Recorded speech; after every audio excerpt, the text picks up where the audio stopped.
92.3 Malayalam FM.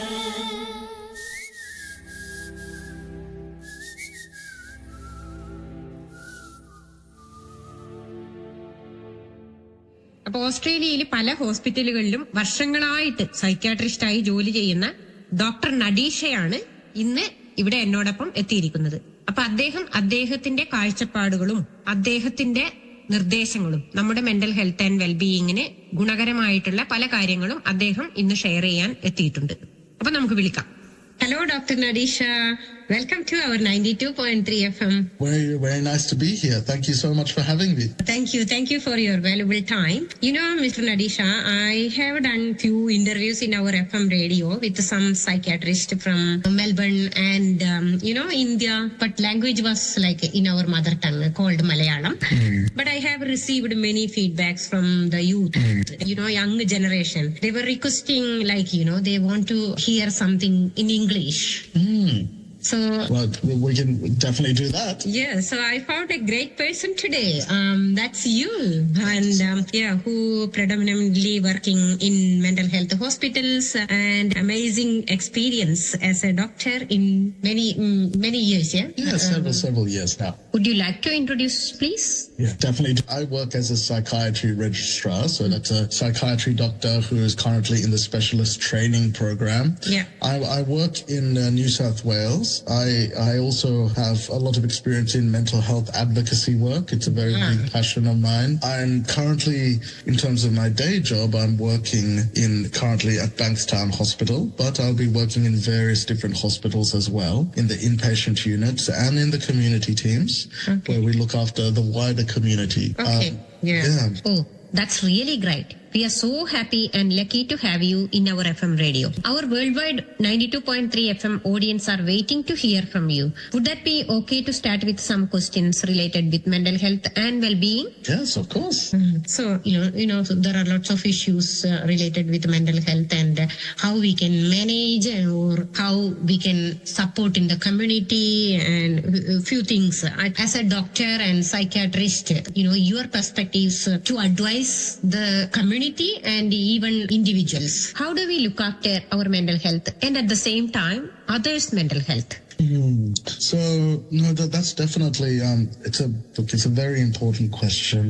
How do we look after our mental health, but also how do we be there for the people around us who might be struggling with managing their own mental health? Look, the biggest thing that I can say is that to every person's own mental health is individual to them, and the way that you look after it is individual to them. I think the biggest thing that you can do is to first of all try and be there for each other, try and understand what the issues are that people are going through. Okay. If you're having any troubles, honestly reach out to your local doctors. There's local associations as well, community groups. We're aware of groups like Beyond Blue. There's a few others on the horizon as well, other than Beyond Blue, that might be good to know about, such as Batia, such as Sane. But also, I'm doing a bit of a plug here. I've got my own organization called Mind Initiative that also provides information around being there for other loved ones. But effectively, it's more about trying to understand and be there for the individual themselves. Okay, that's really great. Doctor, in this 2024, if we look at the census from many researchers worldwide or like WHO, World Health Organization, we can see so many mental health problems and related crimes are increasing rapidly. As an experienced psychiatrist, what would be your view for the main reason behind this mental health disorder? And the increases in issues. Yeah. I think, look, yeah, definitely.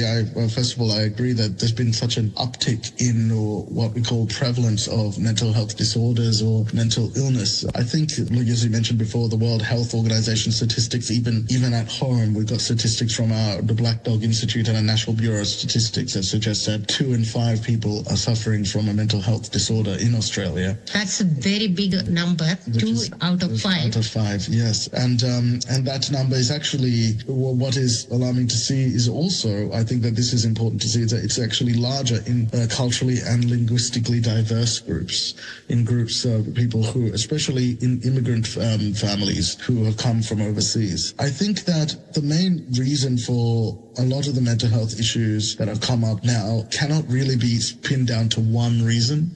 I think there are many things that are happening here. There's, first of all, obviously we've come out of a very large pandemic that has affected our day-to-day functioning, the way that we communicate with others, the way that we interact with others, because for a large amount of time we've had to spend indoors, and there's a lot of fear related to the illness that has been going around, a lot of divisive opinions and the like, and that causes a lot of trauma in itself. So you mean like after we had to face that COVID-19, yeah? Yeah, the COVID-19, the pandemic. Of course, things have become a bit more easier now with, the vaccines and people being much more settled and much more understanding about the condition. But that whole process has led to a lot of trauma and collective trauma for a community, for a wider community, really, the society. Yeah. But beyond that, also, if we look on the flip side, we also see that, that although the consequences has led to more mental health disorders, we also interestingly have had a bit more focus on mental health issues. And because of that, people are actually coming out to get diagnosed much more often. And we do have a much more, how would you say, prevalence of mental health disorders, or it could just be that what is the true prevalence of mental health disorders are really being recognized now. And that is a very good thing in a way, because we are looking to get, proper treatment and proper understanding of how we can manage the various issues connected to mental health amongst different communities as part of our wider society. Okay. Thank you so much, Doctor. What do you mean, like, when talking mental health, what does it refer to? Like, when we can say, like, somebody having mental health issues or how do we say that? How do we find out? That's a very good question, Renuka. I think that, look, when we talk about the concept of mental health, like I was saying before, it's another aspect of our health. It's the health of our mind. Yeah. How we process things that happen to us, how we process the world around us, how we process our life and the stresses that we're going through. Mental health, we often focus on the bad aspects of mental health, mental illness, mental health disorders, and especially when times become difficult. But the whole concept of mental health also is connected to the other side as well, mental well-being. So it effectively indicates that, we should also be focusing on the idea of maintaining good mental health and promoting environments and actions that help us to foster and cultivate good mental health processes and make us feel a bit more at peace. Okay. That's really great to know. Thank you so much. When we talk about these mental health issues, so I know you already explained something related with that, but how does we can say it affects one person's life, because all of a sudden the mood changing, or someone looks very sad, or someone is aggressive or something like that. When someone shows something different in their behavior or actions or something unacceptable, how do we decide their mental health is affected?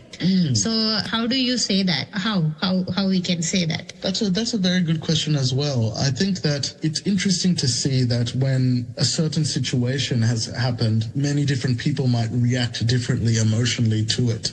Some, like as you mentioned, some people might react to a certain situation angrily. Some people might be more placid or calm, or maybe pragmatic about it. Now, people often look at the idea of baseline personality, and people look at, the life experiences that people have gone through. But it's important to understand that how people's mental health is affected by any particular incident or any particular situation often is due to various different factors, whether it be, again, as I mentioned before, their life experiences, how they grew up, the environment that they grew up in, or it could be related to maybe biological factors that have affected them growing up.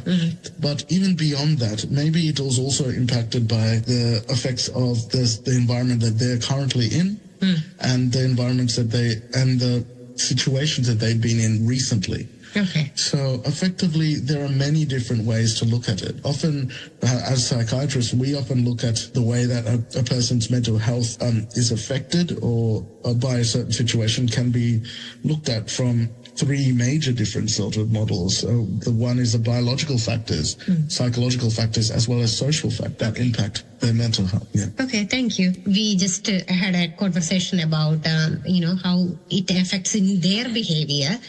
I found lots of people's mental health problems affecting their family or surrounded people. I have noticed so many people are suffering with that. The family, even, husband or wife or children or friends, close friends. How does it affects them, and how we can support them? Well, I think that's a very good question as well, in that often when we look at the concept of mental health disorders or even just the concept of stress or distress that is affecting a certain individual, we often overlook the effects that it has on the people around them.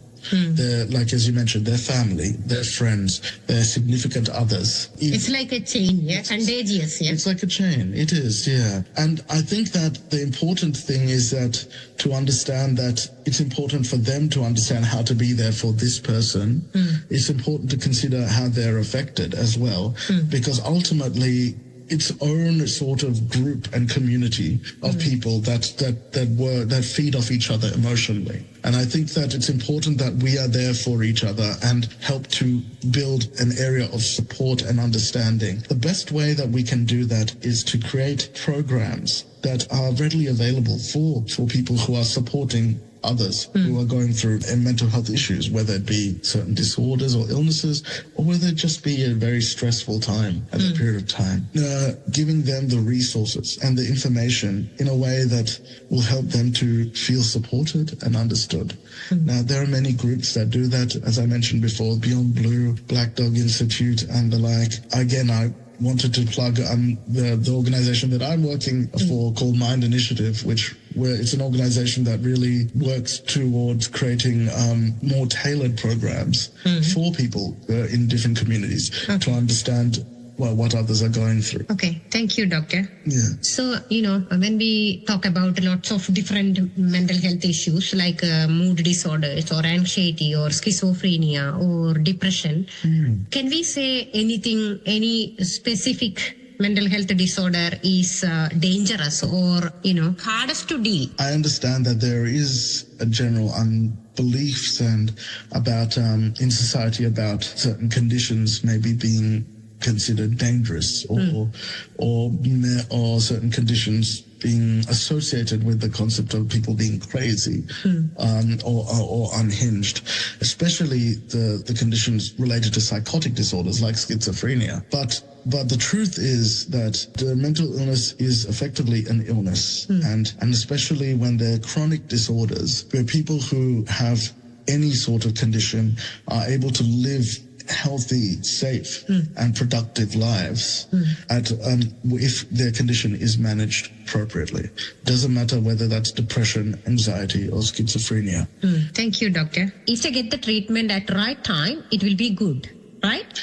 Effectively, yes. Yeah. Look, every case is different. Again, look, this is not for every single person. It's a case-by-case basis, and some conditions are more severe than others. But it comes on a spectrum. And people with various different conditions, whether it be psychotic related, mood related, what have you, some people may be more affected or less functional than others. But overall, it doesn't mean that one condition makes a person more dangerous than another.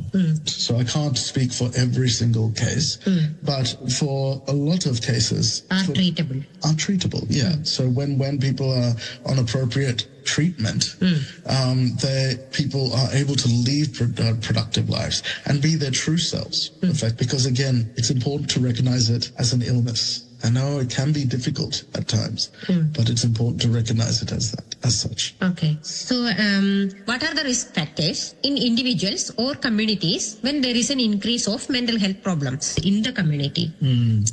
Okay, so to clarify, so we're talking about when we see that the community as a whole is at higher risk of having widespread mental health issues amongst the people. Is that right? Yes. Yeah. That's a very good question. And the unfortunate answer is that there are many many risk factors, and they're very varied as well.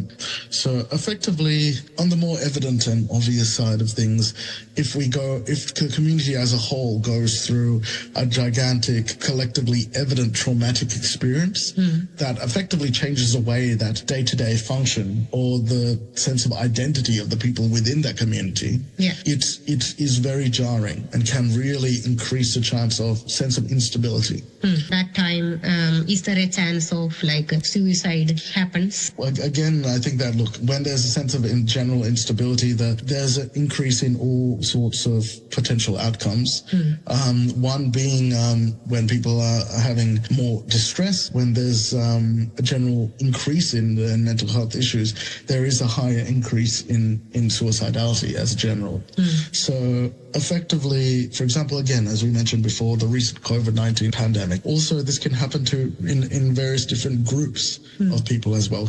Okay, thank you, Doctor. Yeah. So as an individual, how each and everyone who is listening to this broadcast can support or contribute to the community to reduce these mental health problems? For example, as an individual, me, myself, I want to help somebody or I want to help in the community. How we can... I think that the best way that we can learn to help to contribute to changes in mental health issues and general mental health distress across society is to understand the concept of mental health stigma. Okay. And to try and find our own ways of defeating that. And look, in the modern day, there's lots of different awareness about mental health issues, but often we will have natural, like subconscious biases against people who have mental health conditions and worries and concerns. I think it's important for us to understand those concerns and those worries, and for us to learn to educate ourselves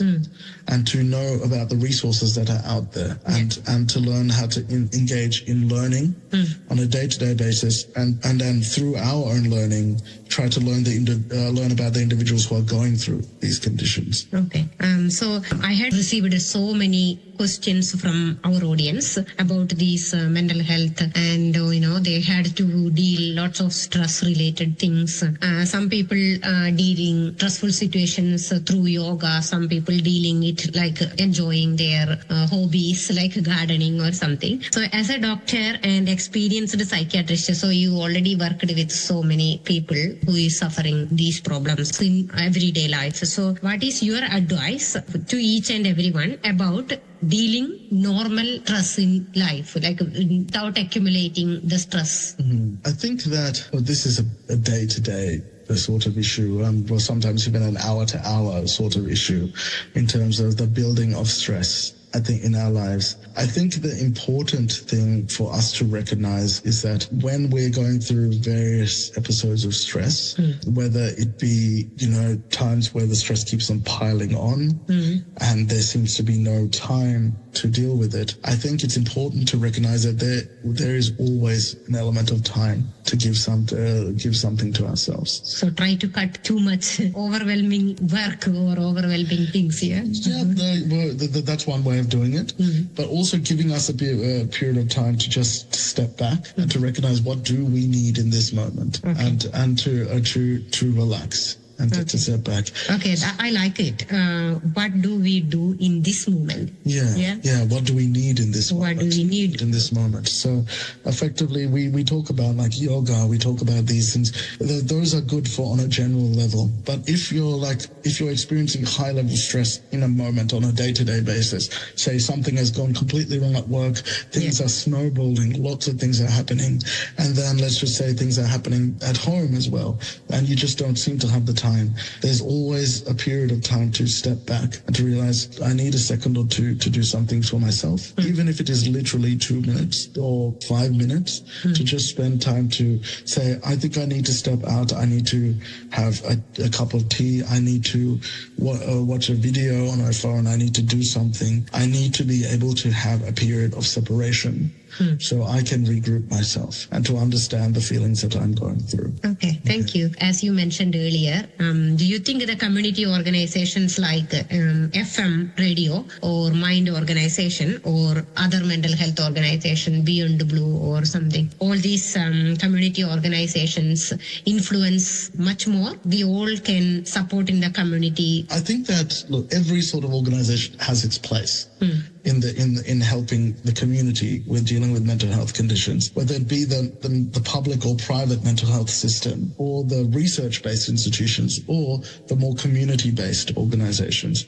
And I think that community-based organizations such as Beyond Blue, Batia, which is an amazing organization based on getting speakers to come to schools and to organizations to speak about their experiences. Our organization, Mind Initiative, where we try and create programs to help educations tailored towards various different communities. So when you mentioned Mind Initiative, can you please talk about a little bit more for our audience? Yeah, no, definitely. Sorry for the audience for plugging this organization, but it's something I'm very passionate about. It's an organization that started up a while ago, but we've been moving along slowly. It's a mental health organization that really tries to help break down the specific barriers of understanding mental health issues and how to look after your own mental health on a day-to-day basis, but also being there for other people. And how it's a bit different is that we really like to focus on the concept of community. So we like to create programs that are tailored for various different communities, with the input from those communities to help them in a way that those programs can be delivered by people in the community for other people. So it becomes like almost a self-sustaining education cycle. Okay. Okay. Yes. Thank you. No worries. They all play their own part in helping change the narrative about mental health issues, because effectively the biggest thing that, for example, community organizations can do is to help make understanding the nuance of dealing day to day with mental health issues, help them understand it on an easier level rather than a gigantic clinical level that we have in the mental health system itself. Okay. And I have one more last question. Our time is running, I know. With this young generation, they are taking too much in their life at this stage. I feel like that, but I'm not blaming them. It's just maybe generation, like a generation changes or whatever. What is your advice to this young generation to reduce this stress level or just escape from mental health issues? Look, I never want to lecture towards to the younger generation, because I think the biggest thing that they can understand that each person's journey is their own.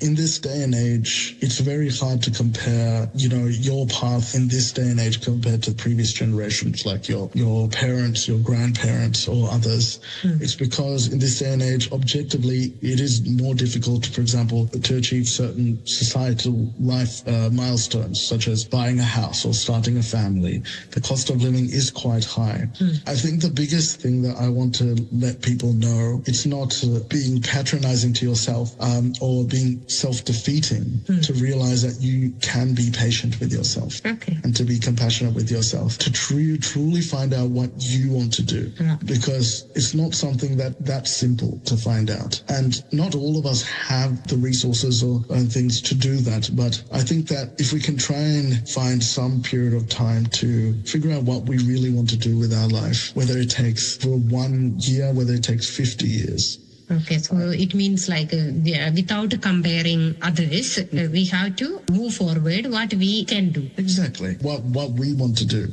Okay. That was really best advice. Doctor, I think we all are very interested to hear more from you, but I think our allowed time is nearly over. So we will talk in another time again. Thank you very much for all your valuable time spent today for our FM. Yeah. Okay. Thank you. Thank you so much. Thanks so much for having me. Yeah. See you again. Yeah. No, that'll be amazing. Thank you so much. Okay. Bye-bye. Bye-bye. Thank you so much, everyone. Thank you. Bye-bye.